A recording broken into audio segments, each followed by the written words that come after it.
Hey, what's up? It's me, Andrew, and I'm here to talk to you about my experience earlier today at my first Archon Survival format Keyforge tournament. Um, yeah, so I was really excited because this is the first time I've ever gotten to go to a survival format tournament. That was super cool, and it makes a lot of sense to do these in an Archon format. For one thing, because you need to bring two decks. And for another thing, because I think if you're really trying to go for the whole like I'm duking it out ethos, it just makes sense to have some choice in what you bring. So, um, with that said, I chose. I knew I was going with this first one, Honorable O Whisper Giver. And it's not because of these high numbers. I knew it was probably my best deck a while ago before I was looking at these numbers at all. But I thought, hey, this is a pretty good deck. And then this is on decksofkeyforge.com, by the way, that you can find this stuff. Which standard caveat, I think these numbers are interesting. They can tell you things, but they aren't the whole story. So just be aware of that, and you definitely could have a lower SAS deck or whatever, deck with lower numbers that's better or better in certain situations. It's just, anyway, they're useful, but they're definitely not the end all be all. Okay, so I knew I was going with this one, and then I was kind of torn because I just recently got this one, Green Seam, the Bandit of Knives, and was really excited about it. It has a Fagin and other cool stuff. I was really excited about that, but then thought, um,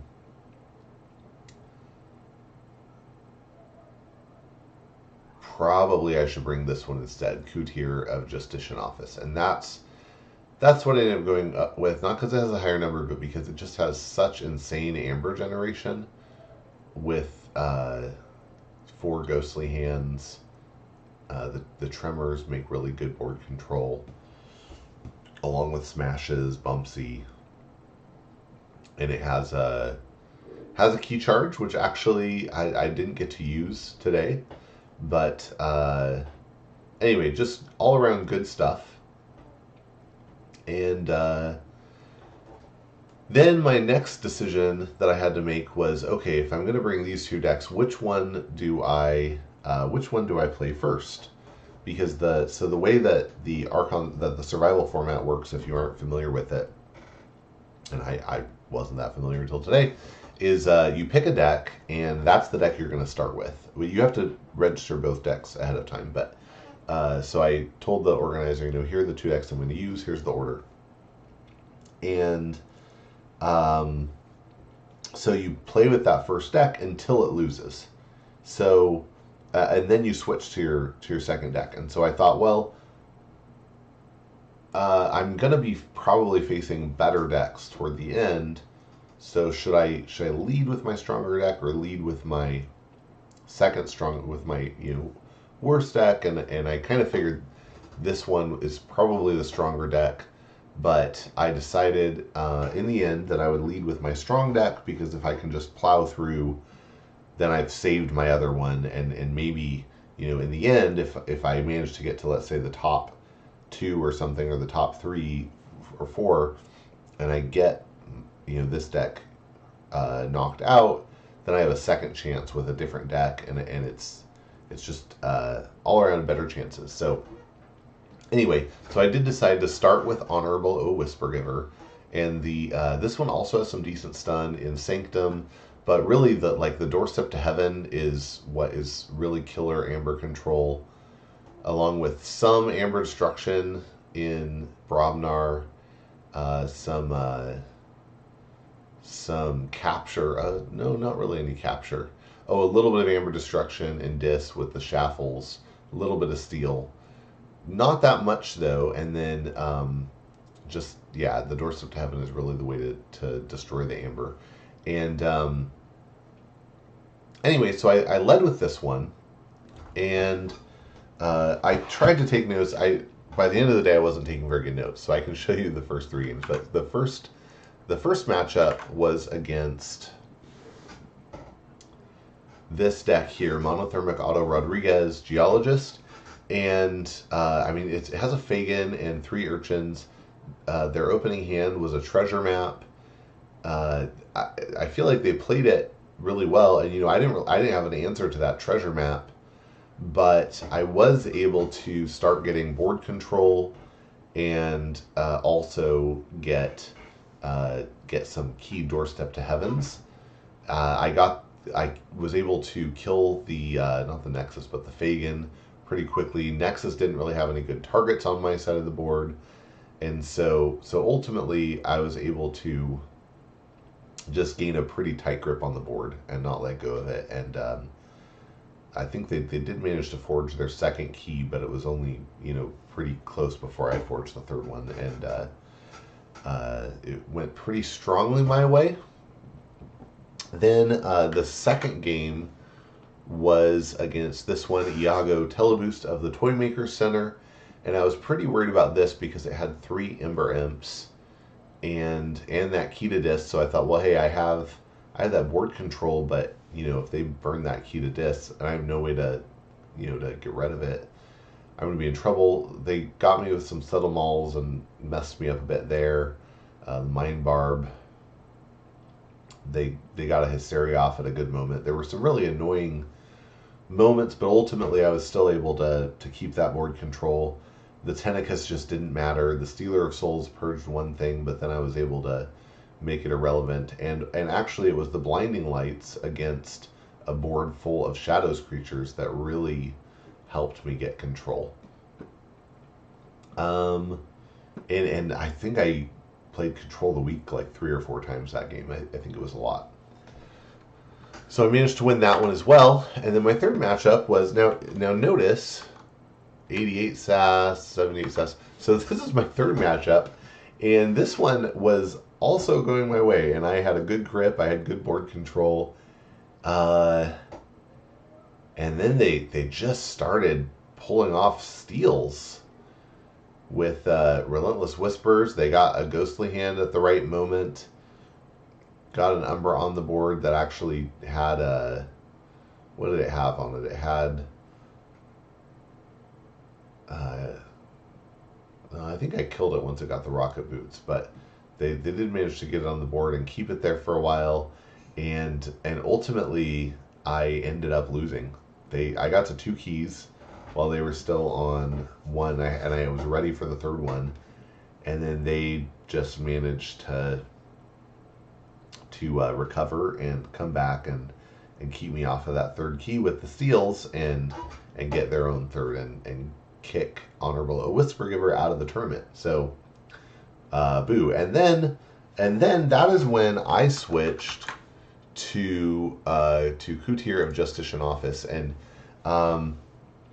so then the next round 4, I think there were 6 people left. There were 6 people left. 2 who were undefeated, and 4 of us who had lost up until that point.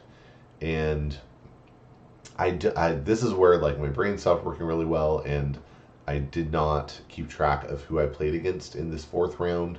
But it was another Shadows Untamed deck, and I'm trying to think I think their other house was Sanctum, and they had some worrying stuff, but I was able to get into a situation where I was able to keep enough board control with the Brobnar and Untamed here to start getting ahead. I had my Tireless Krokag did a ton of work. That was pretty fantastic. Got some key tremors off, and let's see. Yeah, a lot of Ghostly Hands. I think I had a good bait and switch in there.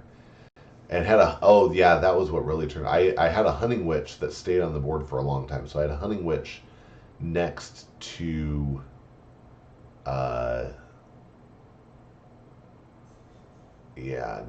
had a Hunting Witch next to Shadow Self, and then like the next turn played a couple headhunters, and I was just the hunting witch just stayed on the board, and that was I think really what swung it. So this did really well, and that game was over real fast. I mean, he was generating amber, I was generating amber, we were stealing back and forth a little bit, and I managed to steal more, and that game was over very quickly, and that was just the way it went. And then we went to, so going into round 5, there was the lady who had played Savannah. She was still undefeated, and there was a gentleman there who she had just beat, and so he and I and another guy were all 3-1 at that point. So we had one deck alive, and then she had that deck and then another one in reserve, and at that point, so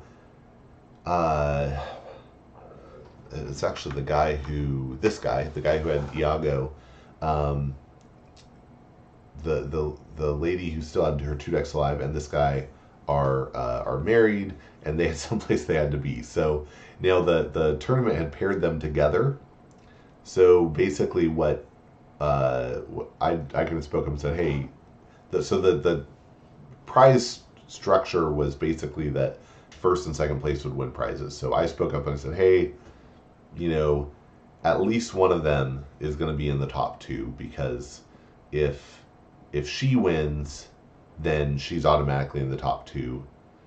If he won, then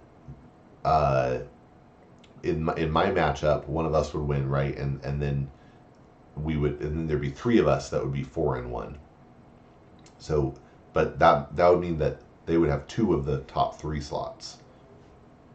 So I said, hey, why not? They're if we play this out, they're getting at least one of those prize decks.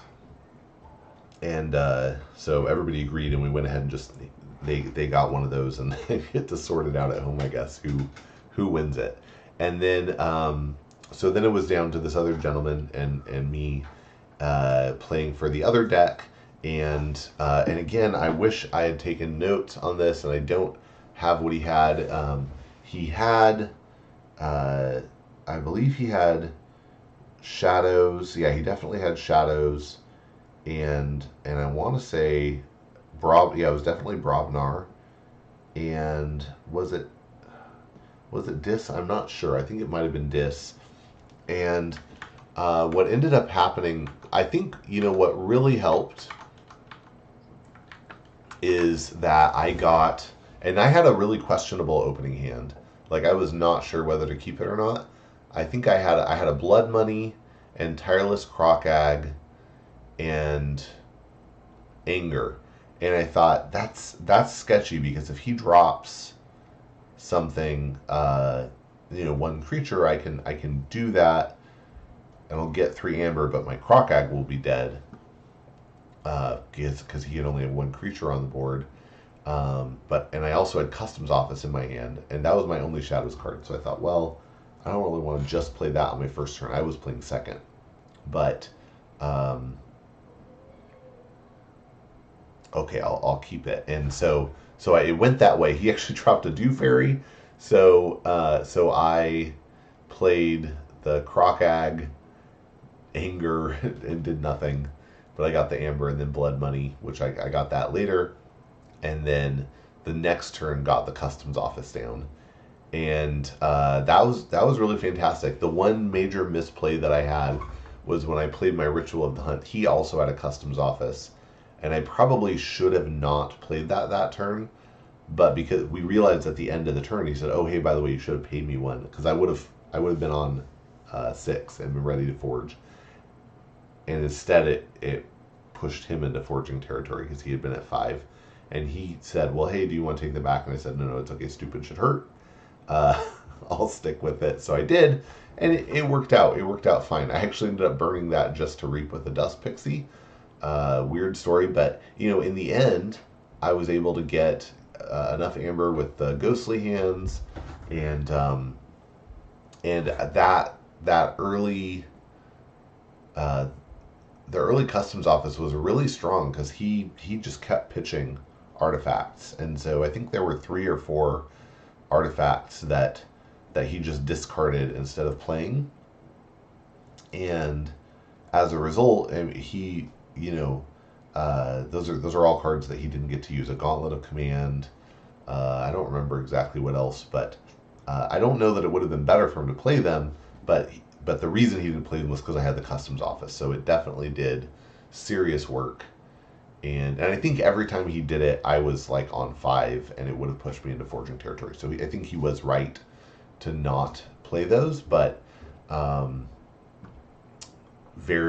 definitely very advantageous for me to get that on the board early, and the Crocag did work, and yeah, it just worked pretty okay. So anyway, so with that, I managed to put myself in. I guess I would have been in the top 2 or 3, depending on how the other game would have gone, and in this case, it qualified me to get that prize deck, and then we all went home. So I will that I showed in another video, but I will I'll put a link to it in the description for this video.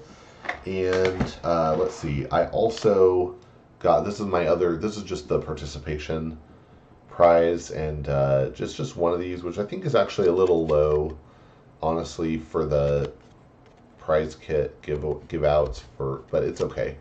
It's the 1/3 damage, and yeah, I don't know how I feel about this anyway. I like tokens for damage. Maybe I could be persuaded, but I'd have to have more before I could even try it. And then yeah, and then so that was the one I started with, Honorable Whisper Giver, and I'll show off here my new sleeves that I got for Coutier. Feel like they're appropriate for a Shadows deck. Yeah, that's pretty cool.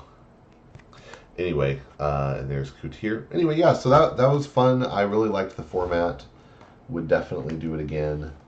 And you know, it's fun. It's fun getting to. It's funny because ultimately the buy-in to play was $10, and the deck's worth $10. So, you know, I basically just paid for the deck, but it was fun, and I super appreciated everybody else being out there playing, and it feels good to, you know, I mean, having a deck that to open it and be like, oh hey, this is, you know, I won this, feels real fun. So anyway, thanks for watching. I hope you enjoyed, and keep forging.